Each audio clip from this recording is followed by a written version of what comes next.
Hello, I am Xarkun, and this is World of Warships Legends. Today, I figured since the cat is out of the bag, and everybody knows the Pan-European Destroyer tech tree line is coming into early access on Monday when the new update drops, I figured we would take out the original Tier 7 Pan-European Destroyer and see what we could do with it.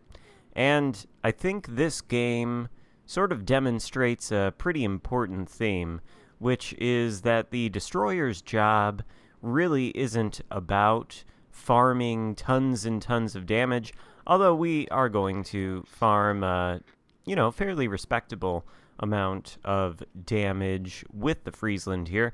I think we're going to do just over triple our hit points, so we're certainly going to do damage, and we're going to do damage to ships that count.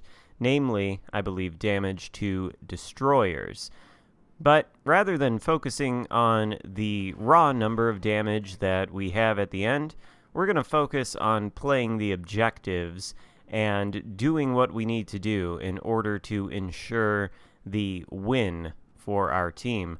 I don't know about you guys watching, but I think that a destroyer playing the objectives that fails to get 100,000, 150,000, 175,000 damage done game, any destroyer who doesn't get that much but plays the objectives and helps the team win, that is a much more valuable destroyer than the one who avoids the capture circles, sails around the map, launches his torpedoes into battleships, and just tries to get those big damage numbers to flash on his screen.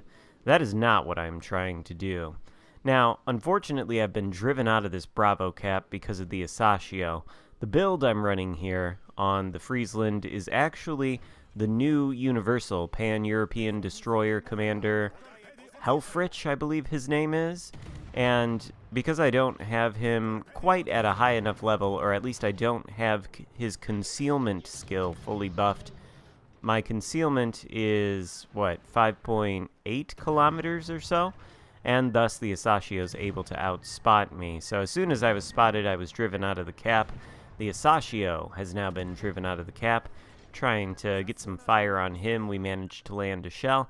But we've also got a Boise and a Weimar hiding around this island, and I really could use some help from the battleship teammate that I have in the center near the other island on this Bravo cap. I need him to try to take down this Boise and this Weimar.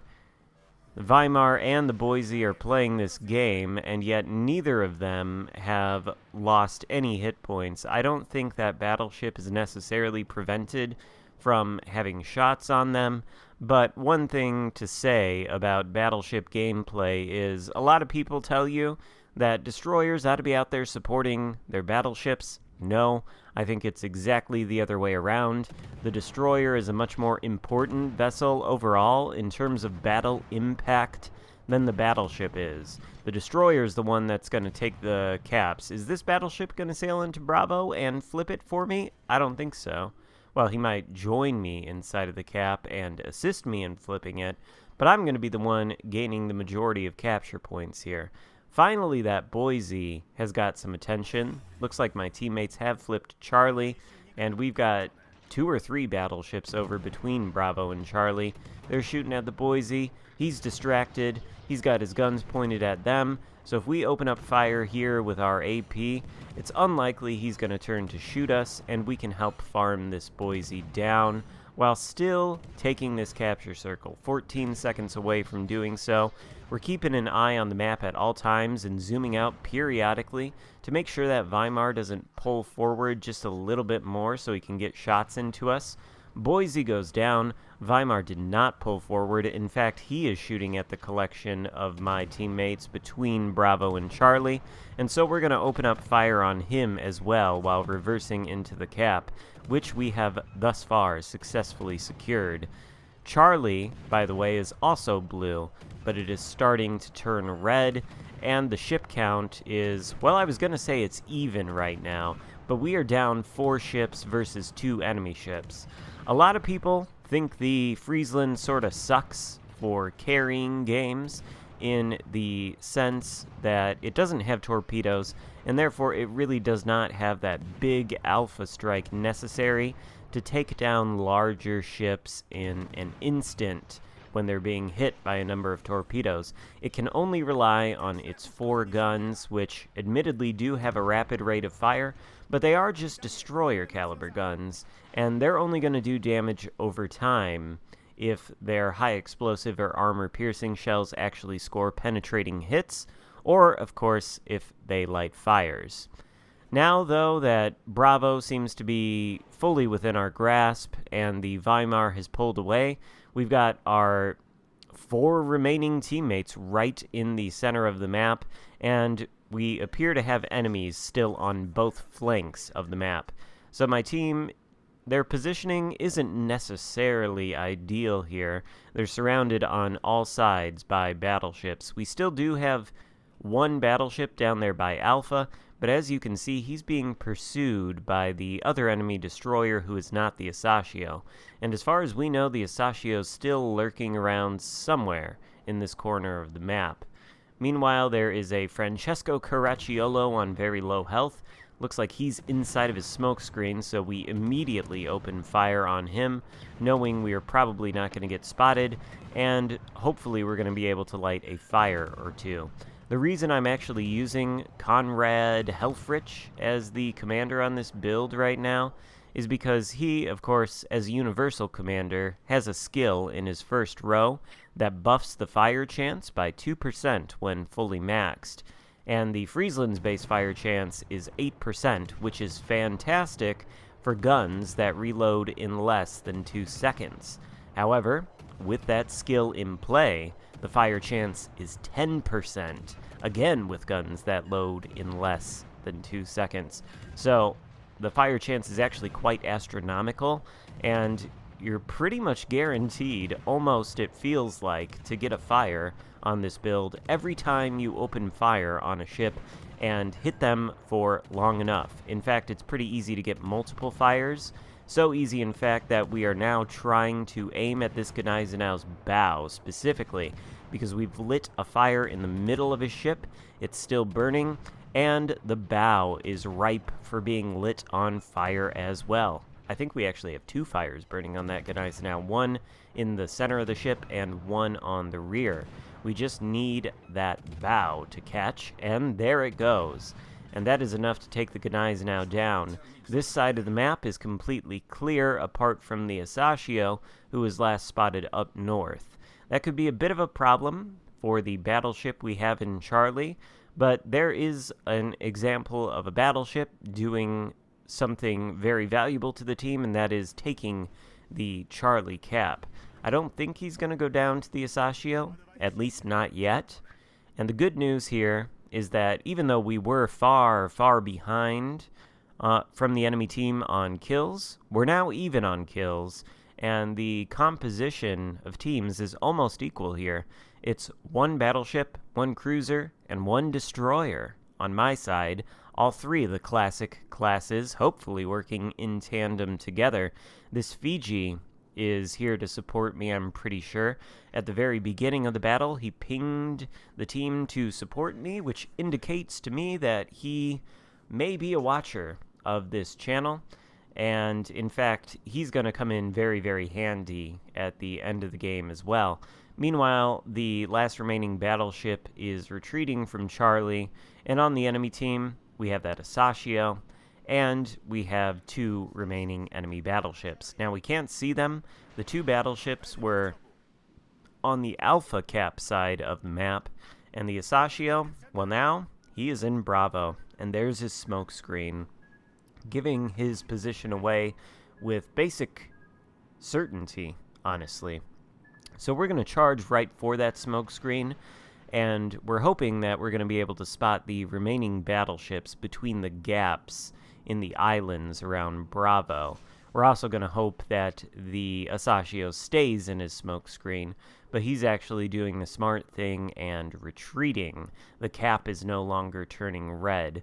We've got our sonar on. The Asashio has launched his torpedoes, but I think he does have a torpedo reload booster, so there's a possibility that more torpedoes could be imminent if he hasn't already used it, and we're expecting to spot these battleships at any moment. They are a King George, who is fairly healthy, and another battleship. Are we going to look at his hit points? That's an Iowa. I don't think we are, but we are going to post up here and start farming the King George. Not going to deploy our smoke screen just yet.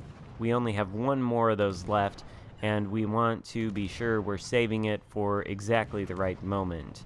Now, the Friesland, I'm a little bit out of practice playing it. It is kind of a clumsy destroyer. It seems to have a gigantic turning circle, albeit a fairly responsive rudder shift time, so it does take a long time to turn. It's not especially fast. It doesn't accelerate or decelerate especially fantastically in comparison with things like the British destroyers, for example. So it can be tricky to open water gunboat with it. It's good if you have cover like this and we can farm the King George or the Iowa over the island. What we're doing is trying to position ourselves between our teammates and that Asashio, just so there is no chance that he can push through this area of the map and get to our remaining friendly battleship. We do want to try to prevent that from happening, because if that battleship goes down to the Asashio's torpedoes, then that's a big point swing in the enemy team's favor. Meanwhile, it looks like the Fiji, who I believe is on fairly low health and really wouldn't stand up well to multiple shots from the enemy battleships. Yeah, he's on very low health indeed, as is the friendly Brandenburg. He appears to be looking for that Asashio, although it seems he's given up in that endeavor and he is now turning back. So long as he doesn't put himself in a position to be instantly killed by these enemy battleships, we should be okay. But this is very much a game that the enemy team could still win.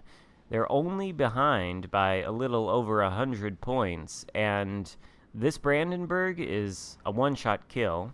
Actually, he's dead now. He's gone down to the fire from the King George. And the Fiji's also a one-shot kill. So it wouldn't be terribly difficult for either the King George or the Iowa to simply wipe the Fiji off of the face of the earth and leave me as the only destroyer left. If that happens, then things could get sticky, because again, the Friesland doesn't have torpedoes, and in this kind of situation, torpedoes would be useful indeed. But we're going to have to focus exclusively on the guns. We can't allow this King George to take this capture circle. If he does, then he is going to have a chance at winning on points. Now, he takes away pretty much all of our hit points with his high explosive. We could have easily died there, but we come out on top. We take out the King George, and we're able to deploy the smoke screen to instantly cut off the Iowa's line of sight on us, narrowly avoiding some shots from the Asashio as well. But now that that King George has been dispatched, we're going to maintain our control of the Bravo cap, and we're going to continue to build on our points lead. Now, I may be wrong in my analysis that if the King George had taken that cap, we would have lost, but at the time, I didn't want to take any chances, although I was fully aware that the King George probably could dev strike me with his high explosive. King Georges, Nelsons, British battleships in general with good high explosive, terrifying opponents for destroyers. They can knock them off the face of the earth with just one salvo from their high explosive. So, caution is indeed needed. And luckily, we're able to escape that altercation with over 1,000 hit points, which is, 1,000 more hit points than we actually need. We're trying to see if we can maintain a position to potentially farm the Iowa if he remains spotted, or perhaps shoot at that Asashio. We definitely don't want to push in. We don't want to try to pick a fight with them. We are a one-shot kill for either the Iowa or the Asashio. The enemy has now flipped Bravo, but there's less than 1 minute left to go in the game, and that point swing we got for sinking the King George is going to provide us with a comfortable lead, so all we really need to do is run away and not get sunk. Same goes for the Fiji, who is attempting to do that, but there's no reason not to take a pot shot at the Iowa when it's safe to do so, just to farm a couple more points of damage. Now, we only end the game with 77,000 damage done, but that's okay, because I think our positioning in this game was important. I think our zoning out the Asashio was especially important, and our taking the capture circle and defending the capture circle, much more important than getting a huge number of damage, and it shows on the XP leaderboard. So, that's my message to you today. Don't be too hung up on farming damage in your destroyers. Play the objectives, play for the win. Hope you enjoyed this video. If so, give it a thumbs up. Consider subscribing if you haven't already, and I'll see you next time. Goodbye.